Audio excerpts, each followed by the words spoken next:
Good evening and welcome to Doordarshan Kendra, Kohima. I am Kevino Naprautu with the news. First, the headlines. Prime Minister Narendra Modi is scheduled to visit Assam to inaugurate several projects. Union Parliamentary Affairs Minister Kiren Rijiju says the government will move a privilege notice against Rahul Gandhi for misleading the House by making baseless statements. Union Minister Pratap Rao Jadhav inaugurates Chintan Shivir on 25 years of National Medicinal Plans Board. Ten dead after mass shooting in Canadian province of British Columbia.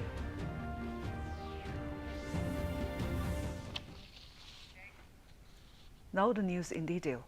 Prime Minister Narendra Modi is scheduled to visit Assam on 14th February to inaugurate several projects. He is set to create a historic moment during his Assam visit as he will land and take off from the Northeast's first highway-based emergency landing strip at Chabua on the Dibrugarh to Moran stretch at Dibrugarh district in the morning.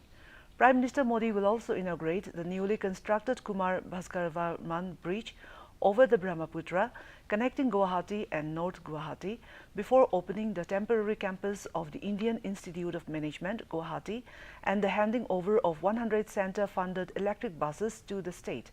The PM will also launch the hyperscale data center at Amingaon. The Prime Minister is also scheduled to address a meeting of BJP party functionaries in Guwahati. The Lok Sabha today resumed discussion on the Union Budget 2026-27. Union Finance Minister Nirmala Sitharaman had presented the Union Budget in Parliament on the 1st of this month. Participating in the discussion, Arun Bharti of LJPR has described the Union Budget as a budget for the nation's development. He termed it as a visionary and inclusive budget, saying it will lay the foundation of achieving the goal of a developed India by 2047. He said the Union Budget strengthens the MSME sector and promotes manufacturing. Indra Hangsaba of Sikkim Krantikari Morcha said that the budget has taken care of all sections of society. He stated that it is essential to strengthen all sectors to make India self-reliant. Subha added that the provision made for industry-led research in the budget is a welcome step. Dr. Rajkumar Chabewal of AAP has alleged that there is nothing concrete in the Union Budget for the people of the country. He said allocations for the National Health Mission have been reduced in the budget. Meanwhile, Sudhir Gupta of BJP hailed the Union Budget, saying that it will fulfill the vision of making India a developed nation by 2047. Union Parliamentary Affairs Minister Kiren Rijiju said that the government will move a privilege notice against Rahul Gandhi for misleading the House by making baseless statements in the Lok Sabha during the budget discussion. Talking to media, Kiren Rijiju said Rahul Gandhi has also made useless and false allegations against Prime Minister Narendra Modi. Rijiju noted that on what basis Rahul has made a serious allegation without giving any notice. He further stated that there are very clear-cut rules of procedure and conduct of business in the Lok Sabha and Rajya Sabha to substantiate the allegations. Rijiju said that he has requested Rahul Gandhi to authenticate the points he has made in the House. The minister also criticized Rahul Gandhi for making allegations against Minister Hardip Singh Puri without giving any notice. He added that it is a serious breach of privilege and the government will move the necessary notice to the Speaker. He alleged that the leader of the opposition did not make any useful substantive contribution to the budget discussion. The rule in the House is once a member makes his speech, he cannot leave the House immediately after his speech is over. Sri Rahul Gandhi deliberately does this repeatedly after his speech, which normally is full of lies and allegations. He runs away and he never sits to listen to the reply of the minister. When you are making allegation, you should listen to the reply. So it is very unfortunate that we don't have a very serious nature or a person with a serious character befitting the position of the leader of opposition. So our party has taken a stand that we will counter Rahul lies outside, but inside the house. Ayush Minister Pratap Rao Jadhav today inaugurated the Chintan Shivir on the completion of 25 years of the National Medicinal Plants Board (NMPB) in New Delhi.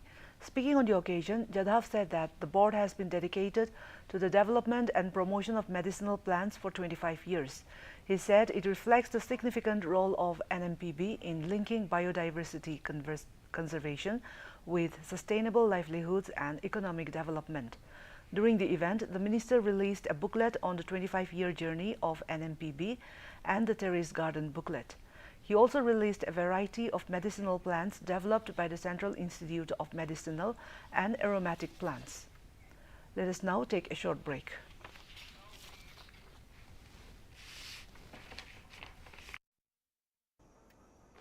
पापा fees ज्यादा है। बेटा याद है bonus के कुछ पैसे हमने दूसरे खाते में रखे थे।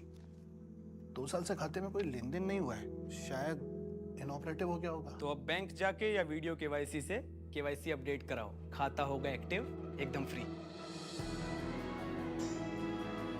चलो कहाँ? एडमिशन कराने, खाता हुआ एक्टिव। आरबीआई कहता है जानकार बनिए, सतर्क रहिए। Welcome back. The Delhi High Court today issued a notice to Delhi Police on a public interest litigation (PIL) concerning cases of missing persons in the national capital. During the brief hearing, the Delhi Court observed that 2 contrasting narratives are currently prevalent in the media regarding the issue of missing persons in Delhi and said it would examine the factual position after receiving responses from the authorities. The Delhi High Court has posted the PIL for further hearing on February 18. The development follows closely after the National Human Rights Commission (NHRC) took suo motu cognizance of the matter and issued notices to the Chief Secretary of the Delhi government as well as the Commissioner of Police Delhi, directing them to submit a detailed report within 2 weeks. Meanwhile, the Delhi police have dismissed reports of a sudden increase in cases of missing children and warned rumor mongers of strict legal action for spreading unnecessary fear by misrepresenting data. The police rejected claims of any spike in missing persons cases, stating that official data shows no abnormal rise and that figures have remained broadly stable for nearly a decade. The sacred Devni Mori relics of Lord Buddha departed for India today after a week-long public exposition at the revered Gangaramaya Temple in Colombo, Sri Lanka. The Culture Ministry informed that the ceremonial departure took place at Bandaranaike International Airport in the presence of Sri Lankan ministers and the High Commissioner of India to Sri Lanka. The holy relics, which were taken abroad for their first ever international exposition, are being escorted back by a high-level Indian delegation. The delegation was led by the Governor of Madhya Pradesh, Mangubhai Patel, and the Deputy Chief Minister of Arunachal Pradesh, Chowna Main, along with senior Buddhist monks and officials. The exposition was announced by Prime Minister Narendra Modi during his state visit to Sri Lanka in April last year. The ministry added that over 1 million devotees participated in the public veneration and paid homage to the relics. It further added that 2 special exhibitions titled Unearthing the Sacred Piprawa and Sacred Relic and Cultural Engagement of Contemporary India were organized. The ministry noted that the exposition has reinforced India's role as a custodian of global Buddhist heritage and its continued commitment to deepening people-to-people and cultural linkages with Sri Lanka. At the invitation of Prime Minister Narendra Modi, French President Emmanuel Macron will pay a 3-day official visit to India, commencing on the 17th of February. President Macron will participate in the AI Impact Summit in New Delhi on 19th February. Ministry of External Affairs has said that during the visit, both leaders will hold discussions on strengthening bilateral cooperation across a wide spectrum of areas as enshrined in the Horizon 2047 roadmap. The leaders will discuss regional and global issues of mutual interest, including cooperation in the Indo-Pacific. The 2 leaders will also visit Mumbai to jointly inaugurate the India-France Year of Innovation, which will be celebrated throughout 2026 in both countries. Macron's visit follows Prime Minister Modi's visit to France in February last year. It reflects the mutual trust and depth of the India-France strategic partnership and the shared commitment of the 2 countries to deepen it further. In Canada, 10 people were killed and dozens were injured after a shooting at a school in Canada's Tumbler Ridge. Police further confirmed that the gunman also died from a self-inflicted injury. The police officials confirmed that 6 people were found dead inside the high school. Another person died on the way to the hospital, and 2 more were discovered at a residence believed to be connected to the incident. Investigation is underway. Canadian Prime Minister Mark Carney has said he is devastated by the horrific shooting at a school in the British Columbia district. And another person died on the way to hospital. A suspected shooter was also found dead from what appears to be a self-inflicted injury.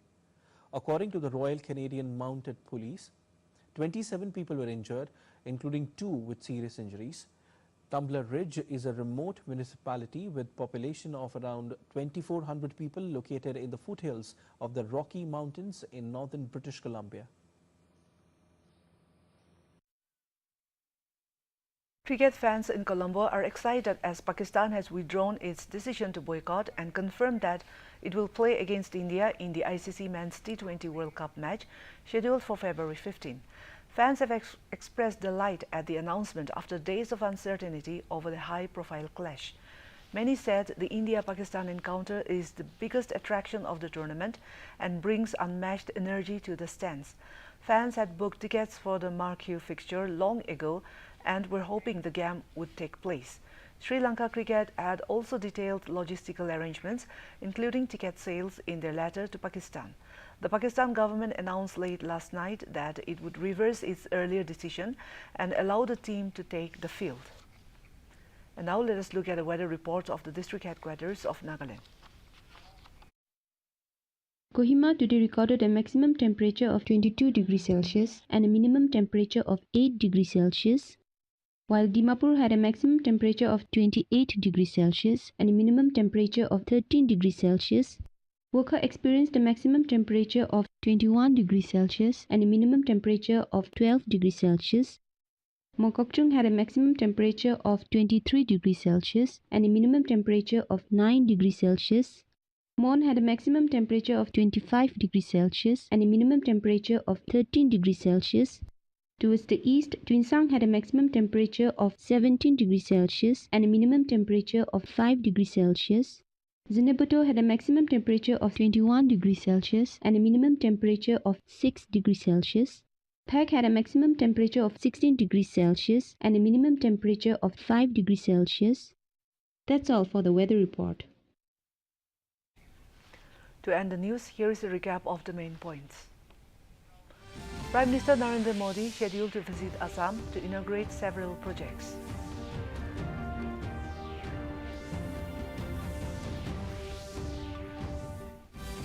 Union Parliamentary Affairs Minister Kiran Rijiju says the government will move a privilege notice against Rahul Gandhi for misleading the House by making baseless statements. Union Minister Pratap Rao Jadhav inaugurates Chintan Shivir on 25 years of National Medicinal Plants Board.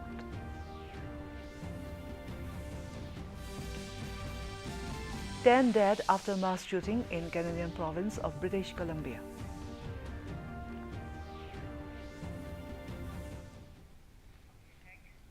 With this, we have come to the end of this evening's bulletin. Have a good night.